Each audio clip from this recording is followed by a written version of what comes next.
Hello students, welcome to our next topic of plus 2 chemistry, which is D and F block elements. Today we are starting with D and F block elements. So बच्चे, this is our periodic table. As you all know, in our periodic table we have how many groups? 18 groups. And how many periods? 7 periods. Groups are aligned in a columns which are vertically present, and periods are aligned in a rows which are present horizontally. So bachche, here I have represented the periodic table. So we have 18 groups in a periodic table, and first two groups are known as S block elements. Why S block elements? But whenever you write the electronic configuration from any of the element from group number 1 or group number 2, suppose we are writing the electronic configuration of sodium. The electronic configuration of sodium is 1s2, 2s2, 2p6 and 3s1, and our last electron is present in S subshell. So it is an S block element, and in S subshell, how many electrons are there? One electron. So it is the element of group number 1. Like this, we can study in the periodic table in detail. But now in our class 12th chemistry, we have only and only D and F block elements. Not we have to study about P block. P block elements are cut from our syllabus. So we have to discuss only the D block and F block elements. So बच्चे 1 to 2 group is of S block element and 3 to 12 is of D block element. Then afterwards 13 to 18 is of P block elements. So in our syllabus we have to study only the first series of D block element, whose elements are scandium, titanium, vanadium, chromium, manganese, iron, cobalt, nickel, copper, zinc. I have learned acids like SCTI, Wackermann, Fairconi, CuZn. You can use your own mnemonics to use this line, but we have to sure learn this line for our D block element because so many questions are there from this series. We have to learn only and only one series for our D and F block elements. So okay, so this is about D block element. We have 4 series of D block element. First, like you are able to see the 4 series of D block element in this picture. So bache, we have to study only about the first series, but in the third series and fourth series we have lanthanum and actinum. Lanthanum and actinum series. The F block elements are present inside the D block elements only, but we don't have a space as it is because earlier we have framed all the periodic table as it is, but the F block elements are discovered so much afterwards. So that is why the series, we know that the lanthanum's atomic number is 57. 57 to 71 elements are present here in the third series, first block. And from actinum to lawrencium, the elements are present over here in the fourth series starting block, but we don't have any space in the periodic table as periodic table is framed earlier. So we have the separate blocks for elements in first series and 14 elements in second series. We have two series, lanthanide series and actinide series. We can discuss about F block little bit. In this chapter we are going to discuss D block first series in detail. Hope this all things are clear to you. So next bache, we are starting with our notes. D and F block element. D block elements are also known as transition elements because we know S block elements are known as metals, and most of the elements from P block are known as the non-metal. So D block elements are present in between, so these are known as transition elements. So transition elements are those elements which have incompletely filled D subshell in their ground state. But this is very very very important, that transition elements are only those which have the incompletely filled D subshell in their ground states. Rest any element from the D block series whose D subshell is complete, that are not considered as D block element or transition elements, that we are going to discuss the questions also, previous year questions also later on according to this concept. Next बच्चे, very very important, electronic configuration of transition element. General electronic configuration is n-1 d 1 to 10 ns 1 to 2. That means n-1 is known as penultimate shell because it is the shell inside the n shell. So it is known as penultimate shell. N is the principal shell, or we can say it as a valence shell. So बच्चे, next we have the four type of series in the transition elements. First series, the transition element consists of the 4 rows of 10 elements. First transition series from scandium to zinc. In this series, 3d orbital filled gradually, 3d orbital, and we have to discuss this series only. Elements of this series we have discussed earlier also. The first element is scandium. So scandium is 21 configuration. Here it is not written the configuration, but whenever you have to write the configuration in this, we have a trick. So here we are going to write the D block configuration in shortcut forms, like we have the nearest noble gas configuration. Like the scandium's atomic number is 21, so nearest noble gas configuration is argon. So here we are using the noble gas configuration. So noble gas nearer to 21 is argon, so argon is 18. Then afterwards we have 3d4s. So argon is 18, 4s we are going to fill 2 electrons, so 18 plus 2, 20. And when we subtract 20 from 21, we get the 1. So there is only 1 electron in D subshell. So scandium's electronic configuration, here it is not written, but it is argon 3d1 4s2. So like this we are writing here the titanium, vanadium, but there is exceptional configuration for chromium and copper. As we know that chromium, so according to this concepts, the chromium's electronic configuration have to be argon 3d4 4s2. But we know that half filled configuration and fully filled configurations are very very stable, and we know that how many electrons are there in a d orbital. There are 10 electrons. So if there is a 10 electrons in d subshell, so it is a stable and also half filled. So if the d have 5 electrons, then also it is a stable. So that is why it is very near to the stable configuration. That is why they have the exceptional configuration. Chromium's configuration is 3d5 4s1. Manganese likewise 3d5 4s2. Iron 3d6 4s2. Cobalt 3d7 4s2. Nickel 3d8 4s2. बच्चे, it is very easy concept. मैं हमेशा से ऐसे करती हूँ कि argon पहले लिख लिया, देन 3d4s. 4s में पहले इलेक्ट्रॉन फिल करो. जैसे हमें पता है कि आर्गन इज 18, 4s में 2 इलेक्ट्रॉन फिल किए तो कितने हो गए 18. 18 प्लस 2 इज 20. सो 20. अब हमारे पास ये सारी 20 वाली सीरीज है, 21 22 23 24 25 26 27 28 29 30. सो आपके जितने 20 हो गए, आर्गन हमने लिख लिया, 4s में 2 इलेक्ट्रॉन्स फिल कर दिए, जितने बच गए उतने हमारे पास डी में आएंगे. This is the very easy concept. That is why we use here the shortcut configuration. Only the exception is chromium and copper, and बच्चे बहुत बार गलतियाँ करते हैं. ठीक है, सो अभी हमारे पास हम कॉपर की भी कॉन्फ़िगरेशन देख लेते हैं. सो एक्सपेक्टेडली कॉपर की कॉन्फ़िगरेशन बननी थी argon 3d9 4s2, but 9 is very close to the stable configuration of d orbital, which is 3d10. So that is why one electron from the s orbital jumps to the d orbital. So अभी ये jump क्यों कर रहे हैं, 4s से 3d में jump कैसे कर रहे हैं? It is very easy because its energies are very close to each other. That is why the electron easily jump from s orbital to d orbital. So हमारे पास कॉपर की configuration आ गई 3d10 4s1, and zinc की तो हमारे पास last है argon 3d10 4s2. बच्चे, अब इसमें ना आपके पास एक बहुत ही इंटरेस्टिंग क्वेश्चन, वो मैं यहाँ पे आपको फोटो नहीं अटैच कर पाई, एक प्रीवियस ईयर क्वेश्चन है हमारे पास. Is zinc considered as a transition element? क्या आप ये बोल सकते हो कि जिंक हमारे पास ट्रांजिशन एलिमेंट है? सोचिए, कमेंट करिए पहले.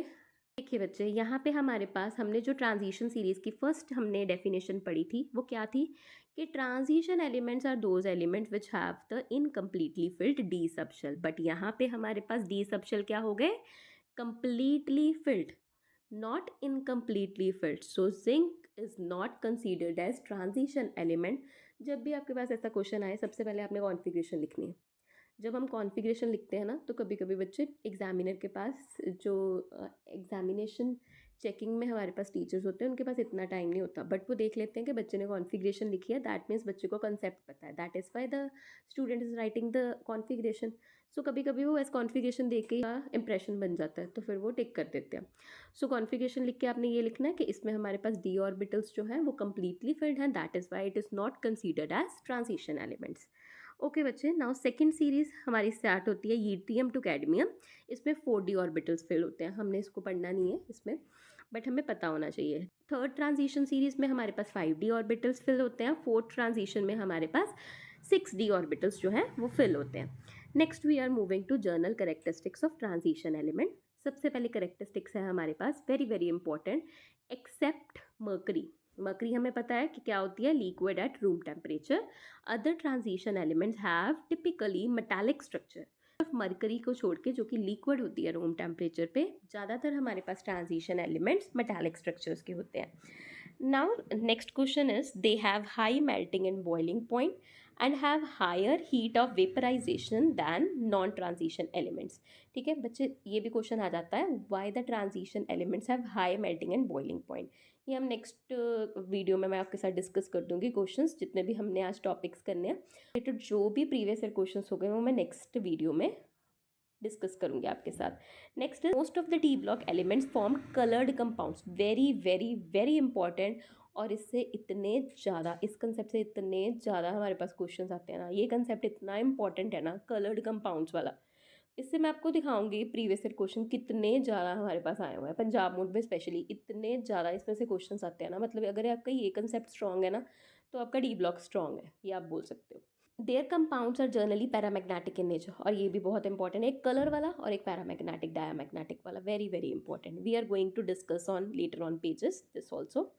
नेक्स्ट बच्चे, we are starting with the detailed explanation of the properties. First हमारे पास प्रॉपर्टी है atomic radium.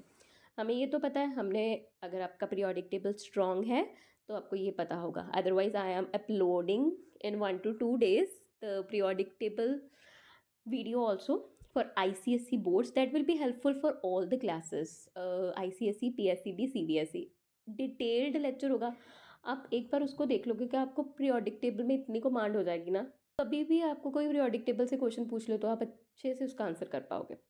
Anyways, now we are going to discuss here only atomic radius. चलो थोड़ा सा आपको मैं बता देती हूँ। As we move in the group, group में हम कैसे मूव करते हैं, vertically, top to bottom. Top to bottom जाते जाते हमारा साइज़ क्या होता है, इंक्रीज़ होता है। साइज़ इंक्रीज़ होना मतलब एटॉमिक रेडिया इंक्रीज़ होता है। As we move in a period, period में मूव होते होते हमारे पास जो साइज़ होता है वो डिक्रीज़ होता है। अब क्या मेन रीज़न है साइज़ डिक्रीज़ और इंक्रीज़ होने का, आपने मुझे कमेंट सेक्शन में बताना है। What is the main reason behind increasing of the size as we move from the top to bottom and decrease of the size as we move from the left to right in a period. Okay बच्चे, the atomic radii of a particular series decreases with the increase in atomic number, but the decrease in atomic radii becomes small after midway। ठीक है, यहाँ पे बात किसकी कर रहे हैं, डी ब्लॉक सीरीज की। तो डी ब्लॉक सीरीज हमारे पास कैसे प्रेजेंट है, पीरियड में। तो ये बता रहे हैं the atomic ready of particular series decreases, जैसे जैसे हम आगे आगे टू राइट मूव करते हैं हमारे पास एटॉमिक साइज क्या होता रहता है, डिक्रीज होता रहता है। But decrease in atomic radii become small after midway. But वो कहते हैं जैसे हम मिड में पहुंचते हैं, जो डिक्रीज हो रहा होता है साइज का वो थोड़ा कम कम होना शुरू हो जाता है। ठीक है जी। Second point is at the end of this series there is a slightly increase in the atomic radia. जैसे जैसे हम एंड तक पहुंचते जाते हैं हमारा थोड़ा सा जो साइज होता है वो इंक्रीज होना शुरू हो जाता है। ठीक है, ये हमारे पास पॉइंट्स हैं।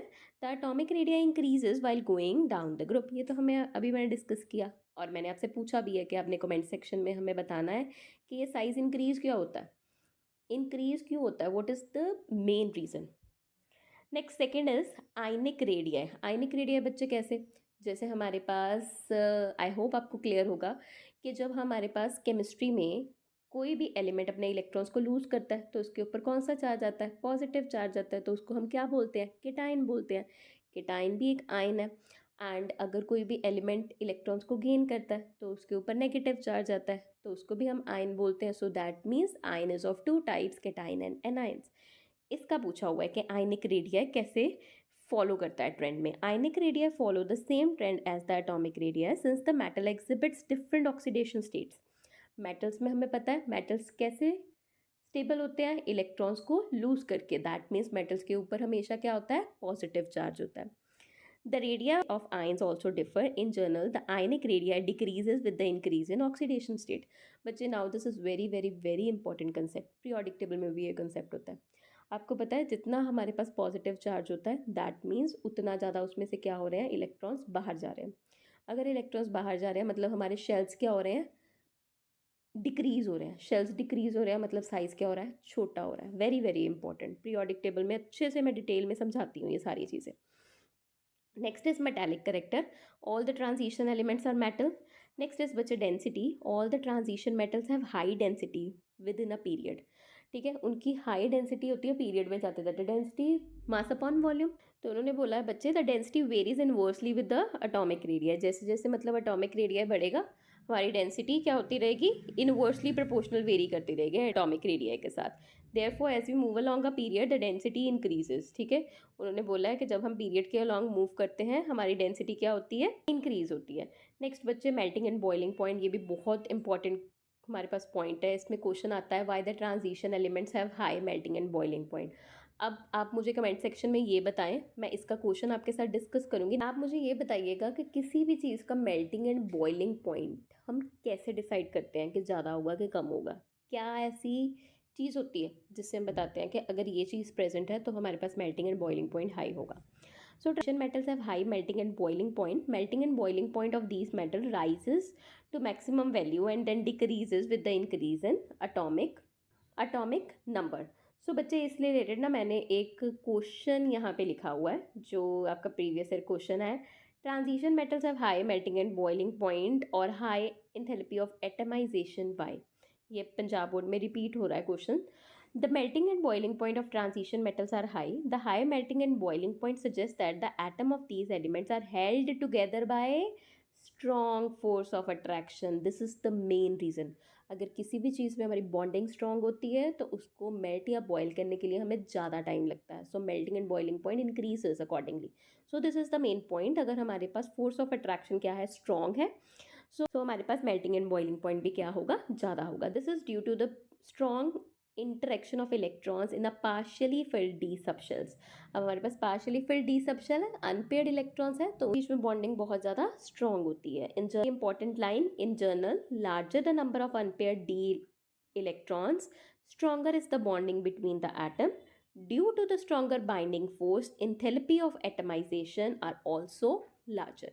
Point is बच्चे ionization enthalpies. The first ionization enthalpies of D block elements are higher than that of the S block elements but less than that of the P block elements. First ionization energy मतलब first electron को निकालने की energy. उन्होंने बोला D block में ज़्यादा होती है in comparison to S block but less than in comparison to P block. Next बच्चे oxidation state. The transition metal exhibit large number of oxidation states. वैसे तो बच्चे most of the d block elements of first series have +2 oxidation state, लेकिन कई compounds ज़्यादा oxidation states भी show करते हैं. This is one of the main feature of the transition elements. With the exception of few elements, most of these have variable oxidation state. कुछ कुछ elements को छोड़ के बाकियों की क्या है, वेरिएबल ऑक्सीडेशन स्टेट है. तो बच्चे आज की वीडियो को हम यहीं तक रखते हैं. Hope this video is helpful for you, क्योंकि आपको भी पता चल गया, अभी पंजाब बोर्ड ने भी हमारे पास अनाउंस कर दिया है कि आपके पास कंसेप्चुअल नॉलेज में से भी क्वेश्चन आएंगे. अंडरस्टैंडिंग आपको अच्छी होनी चाहिए. So that is why I am providing you the notes. ठीक है, ये डिटेल्ड नोट्स आपके लिए CBSE के लिए भी इंपॉर्टेंट है, PSCB के लिए भी इंपॉर्टेंट है. ठीक है, फुल नोट्स की वीडियोस मैं जल्दी ही अपलोड कर दूंगी. एंड बच्चे आपको अगर नोट्स चाहिए, नोट्स जैसे यहाँ पे हमने वीडियो में डिस्कस किए आज के नोट्स, तो वो आपको मेरे इंस्टाग्राम चैनल पे मिल जाएंगे जो कि है फिलिक्स साइंसेस 8. सो प्लीज़ बच्चे support me, like this video, share this video with your friends. Will get the motivation to explain you as much as. So frequently I can upload more and more video with the motivation, because I have all the notes and I am teaching +2 chemistry from last 5 to 6 years with 100% results. Please share this video, like this video and subscribe to this channel. And for notes you can go to the Felix Sciences 8 Instagram channel. There you get the notes. Thank you so much.